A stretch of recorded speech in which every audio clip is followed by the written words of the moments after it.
Hi everyone and welcome back to the Colour Cave where we like to play with art stuff. My name is Jem and I'm feeling a little bit under the weather, shall we say, which is tying in very nicely indeed for this month's Scrawler Challenge, and the prompt is Feelin Buggy. So I've waited a little while and I'm sorry that these videos have been so late, but let's just go to Top Down View and we can test out these Viviva watercolour sheets. Let's get going.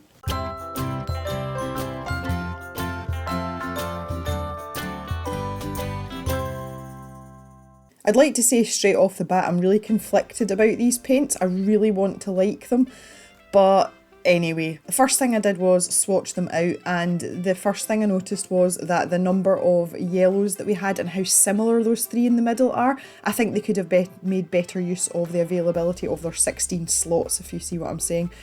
When they were going down, they reminded me very much of the Karen brush markers that I've just bought.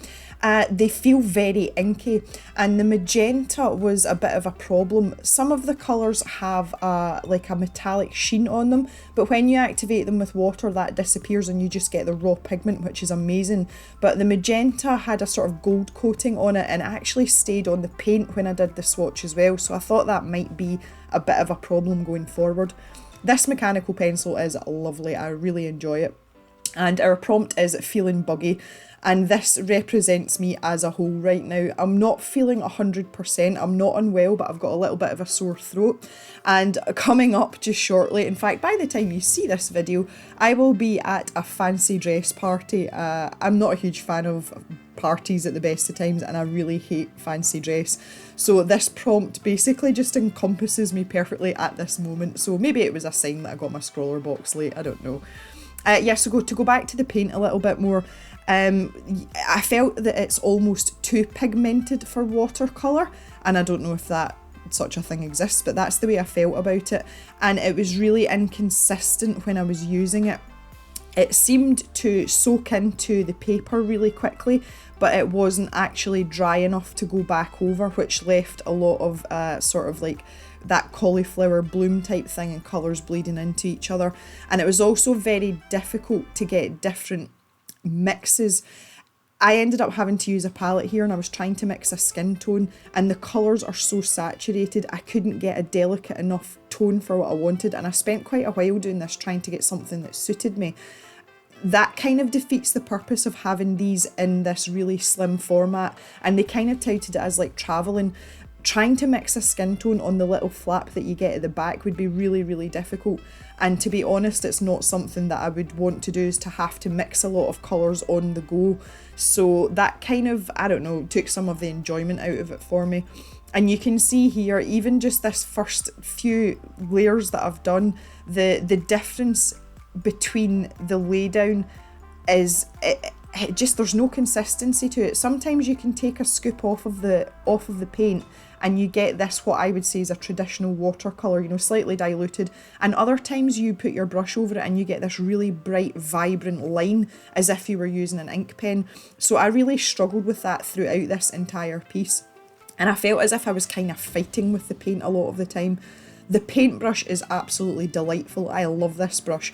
I'm going to put this into my sort of regular use items and I want to see if it's going to hold its shape. I normally use the Winsor & Newton Cotman brushes and I really like them, but what I'm finding with them is they're not aging particularly well. So I'll be interested to see how this brush fares over a longer period of time, and if it holds its shape and you know, retains its sort of initial quality, it's something that I would quite happily continue to use and maybe expand my collection. So here we go. The other thing that popped into my head when I started thinking about this prompt was Boo from Monsters Inc. When they dress her up as a monster, I kind of had that in my head. So when I picked the colours for this, I wanted to stick with that sort of pinky purple for the main subject because it kind of reminded me of that and it was kind of cute. So yeah, that was the idea behind the colours here.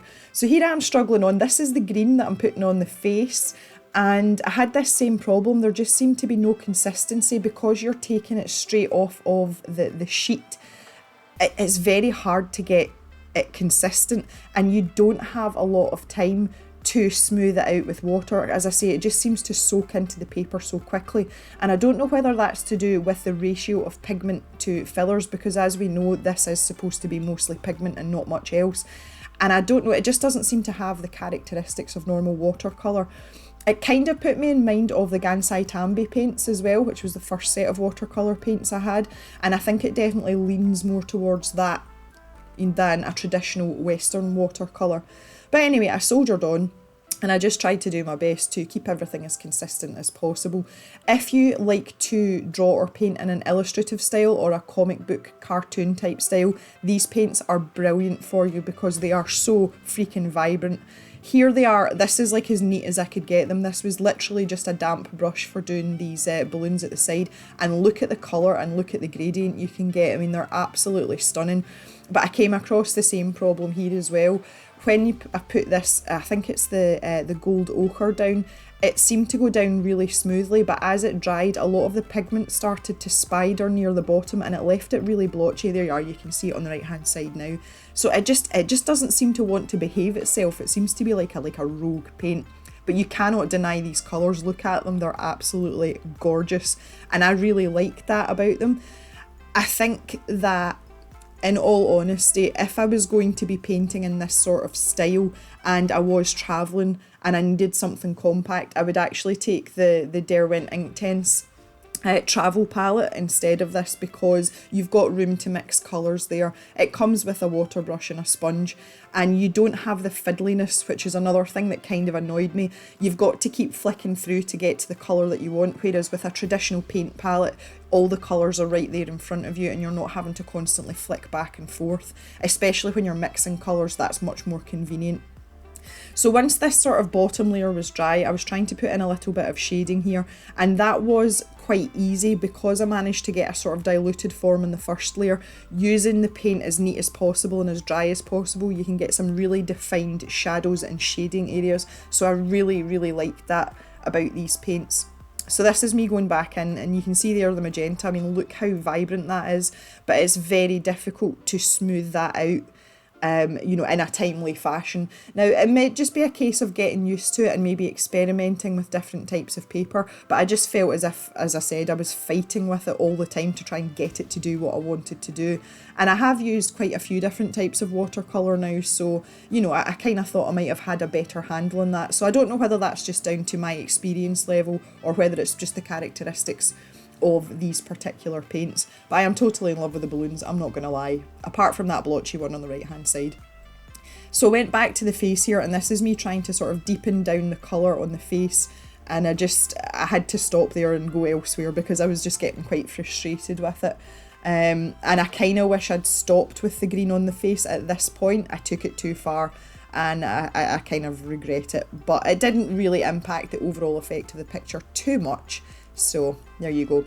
And the surprise for me was this fine liner. I actually really, really like this. I wouldn't normally use such a thick nib on a fine liner, but because of the shape of the nib, you can vary the line width quite easily, and it's really, really smooth. And I was very careful to make sure that all the paint was dry before I started using it. But it's been a surprise for me, and I really like it, and I'm going to continue to use it, especially if I'm going to do something in a more illustrative style like this compared to my normal style. So the actual drawing itself, now you can see it's a pretty grumpy little toddler that's been put in a fancy dress outfit, and they're clearly not happy. As I say, that's pretty much the way I'm going to feel at this party. So I thought that was quite fitting and quite amusing. So I'm actually really pleased with the way it's turned out. Despite the sort of struggling with the paint, it's a fun illustration. It fits the Feelin Buggy prompt perfectly on two levels for me, on account of not feeling all that grand and also being in a costume. So yeah, I can't say no to this, to be honest, and I'm quite surprised because I never draw people. I'm terrible at drawing people, and most of you will know it's not something that I would favour to draw. So I think it's actually turned out okay, and it was good fun. You know, it's quite light-hearted, and I showed it to Mr. Jem and it made him laugh, so, you know, I must have done something right there.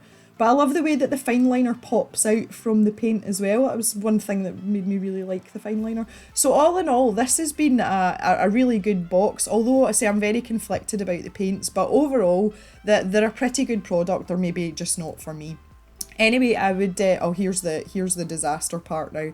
I started to go in and try and put in some more shadows, and this is where I went too far with the face, and I just don't know when to stop. That's my problem. But anyway, I would love to hear what you think about this and what you think about the paints as well, maybe having had a go at them yourself. See, I don't dislike them, I actually do quite like them, but I do think they're a bit gimmicky, and I'm more of a practical person when it comes to stuff like that, but I really enjoyed the colours and I had such good fun with this. So I would say that's a win for this Scrawlrbox. Certainly it's good to try different things and be adventurous, and there was certainly no harm in that. So I just want to thank you very much for watching, and I hope you've enjoyed coming along for this Scrawlrbox prompt for the September box. Don't forget to leave a comment, and you can hit like as well if you've enjoyed this video, and we shall see you next time back in the cave for another fun video with art stuff. Bye for now, everyone.